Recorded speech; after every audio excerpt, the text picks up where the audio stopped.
హైదరాబాద్లోని ఒక వింత మోసాలు అయితే బయటపడ్డాయి.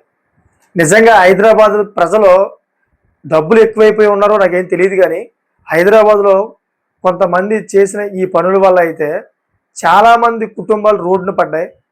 నిజంగా పాపం వాళ్ళు రోధిస్తూ ఉన్నారు. కొన్ని కోట్లలో డబ్బులు దొల్లగొట్టుకుని పోయారన్నమాట. అది చాలా పెద్ద హిస్టరీగా మారింది. ఇప్పుడు అది సెన్సేషన్ న్యూస్గా మారింది. దాని గురించి అయితే ఈరోజు pin to pin point to point చెప్తాను. ఎందుకంటే చాలామంది ఇటువంటి మోసాల నుంచి మీరు బయటపడే అవకాశం ఉంటుంది. మరి ముఖ్యంగా ఏదైతే ఈ టౌన్స్లోని సిటీస్లో గట్రా ఉంటారో ఇటువంటి ప్రజలు మరి ముఖ్యంగా ఏదైతే ఈ మోసాలకి పాల్పడుతూ ఉంటారో వాళ్ళతో అయితే చేతులు కలిపి మోసపోతూ ఉంటారు అన్నమాట. అటువంటి వ్యక్తులు మరి ముఖ్యంగా అయితే ఈ వీడియో చూడండి, 100% చూడండి. లేని పక్షంలోని మీరు కూడా మోసపోయే అవకాశం ఉంటుంది. ఇది 1-2 కోట్లు కాదు, కొన్ని 100 కోట్లు భారీ మోసం అన్నమాట.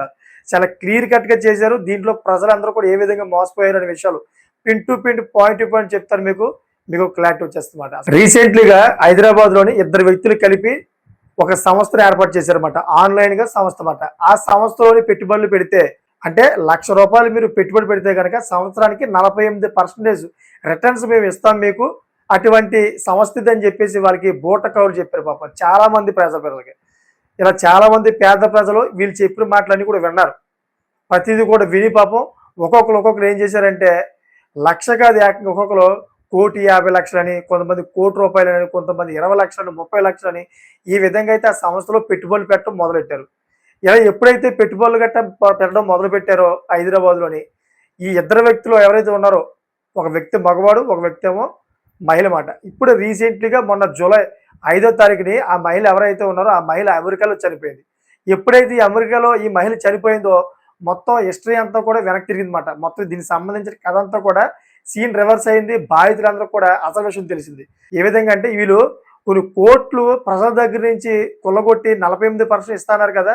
ఇది ఎప్పటి నుంచి అంటే 2024 నుంచి ఈ వర్క్ ఏదైతే ఉందో వర్క్ చేస్తూ ఉన్నారంట.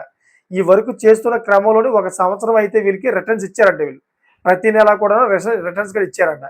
ఎప్పుడైతే 1 సంవత్సరం పోయిందో 2025 మధ్య నుంచి అంటే జూన్ జూలై నుంచో అప్పటి నుంచి అయితే ఎవరైతే ఈ డబ్బులు కట్టారో ఆ సంస్థలోని ఆ డబ్బులు కట్టిన వాళ్ళందరూ కూడా డబ్బులు ఇవ్వడం మానేశారంట. వీళ్ళు ఎప్పుడైతే ఇలా డబ్బులు ఇవ్వడం మానేశారో మొత్తం ప్రజలందరూ కూడా పాపం మేము మోసపోయామని చెప్పి కొంతమంది కోర్టులో కట్టారు కదా, ఒకరు ₹1,50,00,000 కూడా కట్టారు.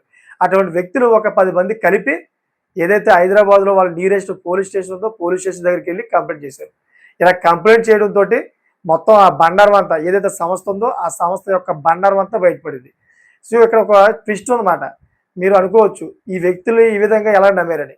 అదే చెప్తారు మీకు. ఏంటంటే ఈ సంస్థను నిర్మించింది ఎవరో మీకు చెప్తే కనుక 100% షాక్ అవుతారన్నమాట. ఎందుకంటే ఇతని పేరు బాలు నాయక్ అని చెప్పి చెప్తున్నారు. ఈ వ్యక్తి యొక్క ఊరు ఎక్కడంటే తెలంగాణలోని కరీంనగర్ జిల్లా. అంటే అతను ముందుగా ఏం చేసేవాడంటే ఒక పెట్రోల్ బంక్లోనే ఒక కార్మికుడిగా పనిచేసేవాడంట. ఒక పెట్రోల్ బంక్లో కార్మికుడిగా పనిచేసి ఎవరైతే ఇంకో అమ్మాయి అట్లూరి సుజాత అని చెప్పేసి ఒక అమ్మాయి ఉంది, ఆ అమ్మాయితోటి జత కట్టాడు. మరి ఇద్దరికి ఏ విధంగా పరిచయం ఏర్పడిందో తెలియదు కానీ హైదరాబాద్లోని వీరిద్దరు కూడా ఏం చేశారంటే ఈ అట్లూరి అనే అమ్మాయి ఆల్రెడీ CA కంప్లీట్ చేసింది. అంటే చాలా తెలివైన అమ్మాయి ఎడ్యుకేషన్ పరంగా అయితే. సో ఈ అమ్మాయికి ఇతనికి పరిచయం ఏర్పడింది. ఆ అమ్మాయి ఏమో ఈ సంస్థ ఏదైతే ఉందో ఈ సంస్థని రిజిస్ట్రేషన్ చేసింది. మొత్తం అంతా కూడా ఆన్లైన్లో మొత్తం అన్ని కూడా ఆవిడే చూసుకుందన్నమాట. ఆవిడ పేరు మీదే మొత్తం ఈ సంస్థ యొక్క పేరు నడుస్తుంది అనమాట. ఆవిడ ఈ సంస్థకి డైరెక్టర్ అన్నమాట. సో వీళ్ళిద్దరికి పరిచయం ఏర్పడింది ఏ విధంగా తెలియదు కానీ వీళ్ళిద్దరు కూడాను ఈ విధంగా అయితే విస్తృతంగా ప్రచారం చేశారు. డబ్బులు పెట్టుకుంటే మీకు లక్షకే సంవత్సరానికి 48% రిటర్న్స్ వస్తాయి. చాలా మంచి సంస్థ ఇది. ఇది అగ్రికల్చర్కి సంబంధించిందని చెప్పి, అంతేకాకుండా ఏదైతే ప్రభుత్వానికి సంబంధించిన భూములు ఉన్నాయో అవన్నీ కూడాను రిజిస్ట్రేటెడ్గా అయినట్టుగా అయితే ఒక దొంగ సర్టిఫికేట్లు కూడా తయారు చేసి ఆ భూములన్నీ కూడాను ఈ సంస్థకు సంబంధించినయే. అదే ఆటోమేటిక్గా నేచర్గా అయితే దానిపై డబ్బులు వస్తూ ఉంటాయి. ఇవన్నీ కూడా అగ్రికల్చర్ మేము లీజ్కి ఇస్తూ ఉంటాం, ఆ డబ్బులన్నీ వస్తూ ఉంటాయి. దానికి కావాల్సిన పెట్టుబడులు మాకు కావాలి కాబట్టి మేము నుంచి తీసుకున్నాం అని చెప్పేసి బూట కవులు చెప్పి మొత్తం బాధితులందరి దగ్గర నుంచి కూడా కొన్ని 100 కోట్లు దెబ్బేశారు అన్నమాట. సో ఎప్పుడైతే మీరు అట్లూరి అమ్మాయి అని చెప్పాను కదా, అమెరికాలో చనిపోయింది రీసెంట్గా 5వ తారీఖుని. ఈ 5వ తారీఖున అట్లూరి అనే అమ్మాయి చనిపోవడంతో ఎప్పుడైతే ఈ బాధితులు ఈ పోలీస్ స్టేషన్లోనే కంప్లైంట్ చేశారో తెలిసిన తర్వాత మొత్తం వ్యవహారం అంతా కూడాను బయటపడింది.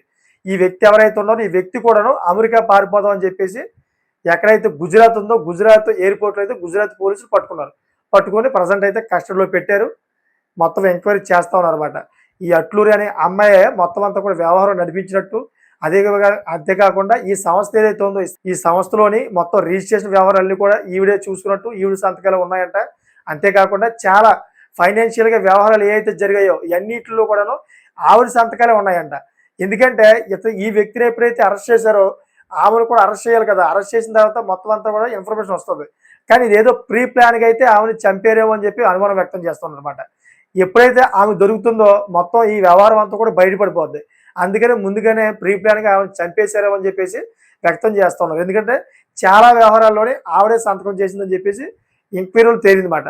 సో దాని గురించే చంపేసి ఉంటారని చెప్పేసి ఒక అనుమానం వ్యక్తం చేస్తూ ఉన్నారు. సో ఈ వీడియో చేయడానికి ప్రధానమైన కారణం ఉంది. ఏంటంటే చాలామంది ప్రజలు అది హైదరాబాద్ సిటీ అని అవ్వండి, లేకపోతే విశాఖపట్నం సిటీ అని అవ్వండి, విజయవాడ సిటీ అని అవ్వండి, ఇంకా రాజమండ్రి అయినా అవ్వండి, లేదా ఒక స్మాల్ సిటీస్ అన్నీ కూడా టౌన్స్ అన్నింటిలో కూడా ప్రజలు వాళ్ళు ఎంతో కొంత డబ్బులు గట్ట మూల పెట్టుకుంటూ ఉంటారు అన్నమాట. పల్లెటూరులో అలా ఉండదు. పల్లెటూరులో వాళ్ళ దగ్గర డబ్బులు ఉండవు పాపం. ఏదో కూలీ చేసుకుంటూ ఉంటారు. వచ్చిన డబ్బు ఉంటే కనుక దాంతో పలంగా ఏదైనా చిన్న పొలమో లేకపోతే ఏదో స్థలమో కొనుక్కుంటారు. కానీ సిటీలో అలా కాదు. సిటీలో ఏం చేస్తారంటే వాళ్ళు బ్యాంక్ బ్యాలెన్స్ పెట్టుకుంటారు. బ్యాంక్ బ్యాలెన్స్ పెట్టుకొని రూపాయికి రూపాయి సంపాదించాలని వడ్డీకి ఇవ్వడమో లేకపోతే ఇటువంటి వ్యక్తులు ఎవరు వస్తే కానీ వీళ్ళ చేతిలో పెట్టడమో ఇటువంటి పనులు గట్టి చేస్తూ ఉంటారు. సో అటువంటి వ్యక్తుల గురించే ప్రధానంగా నేను చెప్తాను అనమాట. ఎందుకంటే ఇటువంటి మోసపూరితమైన వ్యక్తులు చాలామంది సమాజంలో పుట్టుకొస్తూ ఉన్నారు. అటువంటి వ్యక్తుల నుంచి మీరు చాలా దూరంగా ఉండాలి. అటువంటి వ్యక్తుల్ని మీరు గమనించాలి. ఎందుకంటే ఇది మొదటిసారి కాదు. ఈ విధంగానే చాలాసార్లు ముందు జరిగాయి. ఏదైతే అగ్రిగోల్డ్ ఉందో అగ్రిగోల్డ్ విషయంలో కూడాను చాలామంది ఆంధ్రప్రదేశ్ అయినా కానీ తెలంగాణ కానీ చాలామంది ప్రజలు అగ్రిగోల్డ్ విషయంలో చాలామంది మోసపోయారు. అంతేకాకుండా కొన్ని మారు పేర్లతోటి చాలా కంపెనీలు వచ్చాయి. ఇదే విధంగా అయితే అందరూ కూడా మోసం చేశాయి. మీరు 1,00,000 కట్టండి, 1,00,000 కడితే కనుక మీకు కమిషన్ వస్తుంది. మళ్ళీ మీ కింద అయితే ఇంకొంతమందిని మీరు జాయిన్ చేయండి, వాళ్ళు కట్టిన దానికి కూడా మీకు 10% మీకు కమిషన్ ఇస్తాం. ఇలాగా బూట కవర్లు చెప్పుకుంటూ చాలా కంపెనీలు వచ్చాయన్నమాట. ఈ విధంగా అయితే ప్రజలు చాలా గొర్రెల్లాగా నమ్మి వాళ్ళని ఈ విధంగా చేశారు. ఈ విధంగా మోసం కూడా పోయారు. అయినా కానీ మళ్ళీ రీసెంట్లీగా 2024లో స్థాపించిన ఏదైతే సంస్థ దీనికి కూడా మళ్ళీ గుడ్డుతనంగా నమ్మారన్నమాట. ఇద్దరు వ్యక్తులు గుడ్డుతనంగా నమ్మి వాళ్ళు చేసే ప్రకటనలంటగా నమ్మి వాళ్ళు పెట్టుకున్న టీము ఏదైతే ఉందో ఆ టీము యొక్క మాటలన్నీ కూడా నమ్మి కొన్ని 100 కోట్లు అయితే ఇన్వెస్ట్ చేశారు. ఈ 100 కోట్లు కూడా దెబ్బేసి అది అమెరికా పారిపోదాం అని చెప్పేసి ప్రీ ప్లాన్లో ఉన్న సమయంలోనే కొంతమంది వ్యక్తులు వీటన్ని కూడా గమనించడం వల్ల ఇదంతా కూడా వ్యవహారం బయటపడింది. సో చూశారు కదా, అందుకే చెబుతాను ప్రతి ఒక్కరు కూడా మీ దగ్గర డబ్బులు ఉంటే కనుక సరైన లైసెన్స్ ఈ విధానం ఏదైతే ఉందో అటువంటి వాటిలో పెట్టుకోండి. మీకు నమ్మకంగా అనిపిస్తుంది ఏదైతే అనుకుంటారో ప్రభుత్వానికి సంబంధించిన ఏ ఉన్నాయో కంపెనీలు ఆ కంపెనీలో పెట్టుకోండి. ఎందుకంటే స్టాక్ మార్కెట్లో కూడా ఉన్నాయి, దాంట్లో ఈక్విటీకి సంబంధించి ఉంటాయి, వాటిలో పెట్టుకోండి. కాకపోతే ఈక్విటీలో మీరు ఏదైతే ప్రభుత్వ సంస్థల కంపెనీలు ఉంటాయో వాటిలో చూసుకొని పెట్టుకోండి. మీకు రిటర్న్స్ అనేవి మీకు చాలా స్లోగా రావచ్చు. సంవత్సరానికి నాకు తెలిసినప్పటికైతే ఒక 12% నుంచి 30% దాకా రిటర్న్స్ వస్తాయి. అటువంటి దాంట్లో పెట్టుకోండి, మీకు మోసపోరు మీరు. కానీ చాలా తొందరగా చాలా రీసెంట్లీగానే షార్ట్ కట్లో మేము డబ్బులు సంపాదించాలి, తొందరగా ఎదిగిపోవాలని చెప్పి ఆలోచనలు ఉంటే కనుక ఇటువంటి మోసానికి గురవుతారు మీరు. 100% చెప్తున్నాను. ఎందుకంటే వాళ్ళు చూపే ఆశ అలా ఉంటుందన్నమాట. వాళ్ళు వేసే బిస్కెట్లు అలా ఉంటాయి. 1,00,000కి 48% రిటర్న్స్ అంటే ఒకసారి ఆలోచించండి ఎంత ఎక్కువ. 1,00,000 సంవత్సరానికి దగ్గర దగ్గర 48,000. మరి 48,000 ఏ విధంగా తీసుకొస్తారు వాళ్ళు?